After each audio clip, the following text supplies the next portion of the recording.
10 വർഷത്തോളം സിസ്റ്റർ പിതാവിൻ്റെ കൂടെ തന്നെയായിരുന്നു എല്ലാ കാര്യങ്ങളും. ഏറ്റവും കൂടുതൽ ടച്ച് ചെയ്തിട്ടുള്ളത് പിതാവിൻ്റെ ക്യാരക്ടറുള്ള സ്വഭാവം ഏറ്റവും കൂടുതൽ സിസ്റ്ററിനെ സ്വാധീനിച്ചിട്ടുള്ളത് എന്താണ്?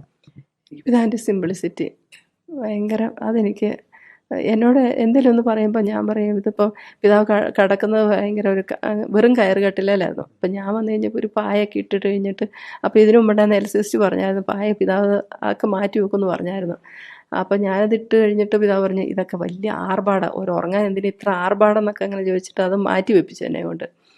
അതിന് മുമ്പ് ഞാൻ ഷീറ്റ് ഇട്ടിട്ട്, പക്ഷെ നമ്മൾ എന്തെങ്കിലും ഒന്ന് ചെയ്ത് കൊടുത്താൽ ആദ്യം പിതാവ് ഉടനെ അങ്ങ് എടുത്ത് മാറ്റില്ല, ഇഷ്ടമില്ലാത്ത പോലെ. അപ്പം ഞാനത് ഷീറ്റ് വിരിച്ചിട്ടു. 2 ദിവസം അതിനകത്ത് കിടന്നു. എന്നിട്ട് പതുക്കെ എന്നോട് പറഞ്ഞു, അതെ ആ ഷീറ്റൊക്കെ അങ്ങ് മാറ്റിയല്ലേ, ഞാൻ തന്നെ പായലങ്ങ്. അത് ഞാൻ പായ കിടന്നു കഴിഞ്ഞ് പിന്നെ എന്നോട് പറഞ്ഞു, എന്തിനിത്ര അങ്ങനെ പതുക്കെ അല്ലെ ഒറ്റയടിക്ക് മാറ്റുമ്പോൾ നമ്മളെ വിഷമമാവുമല്ലോ എന്ന് ഓർത്തേച്ച് പിതാവ് അതങ്ങ് സ്വീകരിച്ചിട്ട് പതുക്കെ അങ്ങോട്ട് അങ്ങ് മാറ്റി. പിന്നെ അത് കഴിഞ്ഞിട്ട് നെറ്റിട്ടാലും ഇതിൻ്റെ അടിയിൽ കൂടി കൊതുക് കടിക്കാൻ തുടങ്ങിയ പിന്നെ അങ്ങനെയാണ് പായ ഇടാൻ തുടങ്ങിയത്. സാധാരണ കയറുകെട്ടിലേല് ചുമ്മാ അങ്ങ് കിടക്കുമായിരുന്നു. ഉറങ്ങാനൊന്നും എന്നും ഒരു ബുദ്ധിമുട്ടില്ല എന്ന് പറഞ്ഞു കഴിഞ്ഞിട്ട്. അപ്പോൾ പിന്നെ എന്തെങ്കിലും ഒരു കാര്യം ഇപ്പം ഈ കസേരയിൽ പിതാവിരിക്കുന്ന കസേരയിൽ ഞാനൊരു ടർക്കി ഇടുവാണ്, അതിൻ്റെ ആ കളറും ഈ ഇതൊക്കെ മാറ്റാമെന്ന് പറഞ്ഞു കഴിഞ്ഞാൽ പിതാവ് പറയും, വേണ്ട, വെറുതെ നാഷണൽ വേസ്റ്റാണ്, നമുക്ക് മാക്സിമം യൂട്ടിലൈസേഷൻ അത് മതി, നമ്മളിപ്പോൾ എന്തിനാ, ഇതുപോലും ഇത്രയും പോലും ഇല്ലാത്ത ആൾക്കാർ ഉണ്ടല്ലോ. അപ്പോൾ അതിനകത്ത് ഒരു ടർക്കി ഇട്ടാൽ പോലും പിതാവ് പറയും, എന്തിനാ ഇത്ര ആർഭാടമായിട്ട്, നമ്മൾ സിമ്പിള്. അങ്ങനെ പറയും. ഒരു ചെരുപ്പാണെങ്കിൽ പോലും അതാണെങ്കിൽ പറ്റുന്നിടത്തോളം അത് ഒട്ടിക്കാനും തുന്നിക്കാനും നോക്കും, ഒരു നിവൃത്തിയില്ല. അപ്പോൾ ഒരാളുടെ അടുത്ത് കഴിഞ്ഞാൽ പറയും, വേറെ സ്ഥലത്തൊന്ന് അന്വേഷിച്ച് നോക്ക്. അത്രയും അങ്ങനെ ഒരു ഇത്. പിന്നെ ഞാൻ പിതാവ് ആരെയും കുറ്റം പറഞ്ഞായിട്ട് ഞാനത് ഞാൻ ഇത്രയും വർഷമായിട്ട് ഞാനിപ്പോൾ വല്ലവരുടെയും എന്തെങ്കിലുമൊക്കെ അവിടുന്ന് ഇവിടുന്ന് കേട്ടൊക്കെ ഞാൻ പിതാവിനോട് പറയും.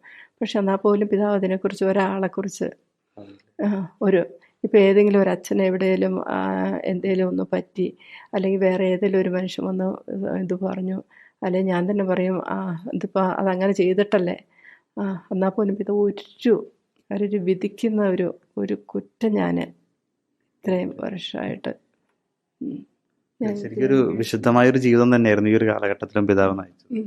ശരിക്കും എനിക്ക് വലിയൊരു കുറവുകളുണ്ട്, പിതാവിന് ഒരുപാട് കുറവുകളുണ്ട്. പക്ഷേ ഈ കുറവുകളേക്കാൾ അധികമായിട്ട് തമ്പുരാൻ ഒരു വിശുദ്ധി പിതാവിൽ, ഞാനത് പിതാവിനെ ഒരു വിശുദ്ധി കാണുന്നുണ്ട് പിതാവിൽ. ഒരുപാട് മറ്റുള്ളവർ ഒരുപാട് സ്നേഹിച്ചിരുന്നു, കരുതിയിരുന്നു അല്ലേ?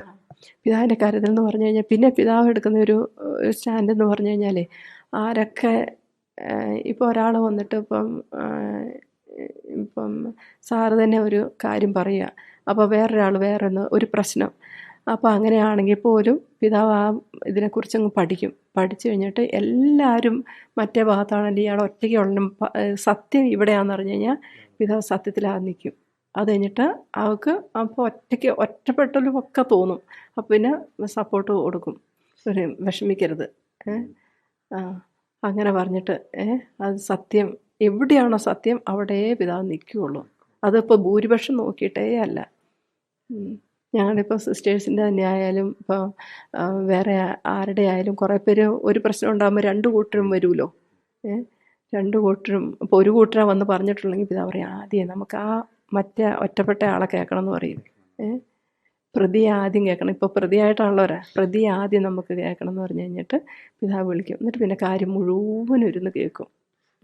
കേട്ട് കഴിഞ്ഞിട്ട് തിരുത്തണ്ടാണെങ്കിൽ നീ ശ്രദ്ധിക്കണം, നീ പറയണ്ടാണെങ്കിൽ നീ പറയണം എന്നും പറഞ്ഞിട്ട്, അതൊക്കെ എന്നെ വല്ലാതെ അതിനൊക്കെ പിതാവിനുള്ളൊരു ആത്മധൈര്യം എന്ന് പറഞ്ഞാൽ ഭയങ്കര. ഞാനത് അങ്ങനെ അല്ലെങ്കിൽ പിന്നെ നമ്മൾ ഭൂരിപക്ഷം എല്ലാവരും അതാ പറയുന്നത്, അപ്പോൾ അതായിരിക്കും സത്യം എന്ന് പറഞ്ഞു. പക്ഷേ ഒരാളെ കേൾക്കാതെ പിതാവ് ഇപ്പോൾ ഒരു സിസ്റ്ററിനെ കുറിച്ച് തന്നെ ഒരു അച്ഛനോ ആരെങ്കിലും വന്ന് പറഞ്ഞാൽ പോലും പിതാവ് ചോദിക്കും, ഇതെന്താ സത്യം എന്നുള്ളത്.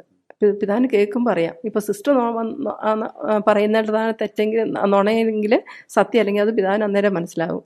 ഇപ്പോൾ അച്ഛനാ വന്ന് സത്യമല്ലാത്ത പറയുന്നെങ്കിൽ അത് അന്നേരം പിതാവിന് അത് മനസ്സിലാവാതെ. എനിക്കത് പരിശുദ്ധാത്മാവ് കൊടുക്കുന്നതാണ്.